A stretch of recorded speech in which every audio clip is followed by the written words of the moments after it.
இப்போ நம்ம பார்த்துட்டு இருக்கிற மரத்துக்கு வயசு வந்துங்க 3.5 வருஷம் ஆகுதுங்க.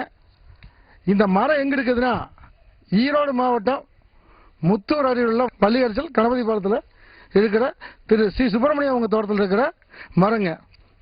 இந்த மரத்தை வந்து ஒரு 150 கன்று சுமார் 3.5 வருஷத்துக்கு முன்னாடி கிடச்சி அவங்களுக்கு வந்து அவங்க மனம் போன போக்கில், அதாவது எங்கெங்கே நட்டா தோணுச்சோ அங்கெல்லாம் நட்டி விட்டுருக்காங்க.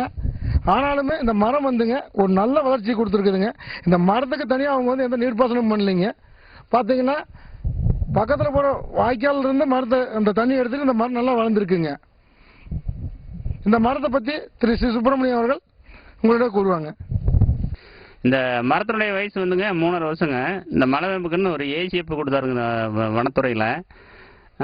இதுக்குன்னு நாங்கள் தனியாக எந்த ஒரு பராமரிப்பும் பண்ணலைங்க. கண்ணு நட்டோம், கீழே மூடாக்கு போட்டோம். அந்த வாய்க்கால் போகிற தண்ணியை வேர் மூலியமாக எடுத்துக்கிட்டுங்க. இது அபரிமிதமாக வளர்ந்துருக்குதுங்க.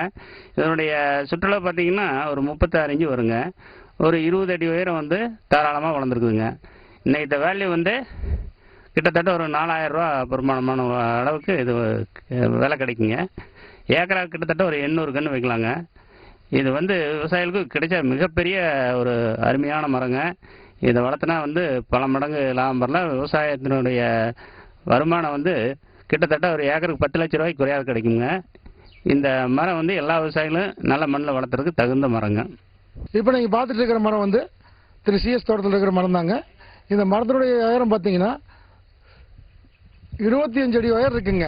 25 அடி உயரம் வரைக்கும் பக்க கிளைகள் எதுவும் வரலைங்க. இதனுடைய சுத்தளவு பார்த்தீங்கன்னா இப்போ நாங்கள் அளந்து காட்டுறோம். இப்போ பாருங்க, இதனுடைய சுத்தளவு வந்து நாங்கள் அளந்து காட்ட போகிறோங்க டேப் வச்சு. இப்போ பாருங்க,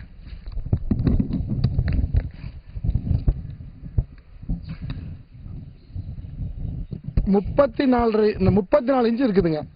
34 இன்ச்சு இருக்குது இதனுடைய சுற்றளவு. இது 3.5 வருஷத்தினுடைய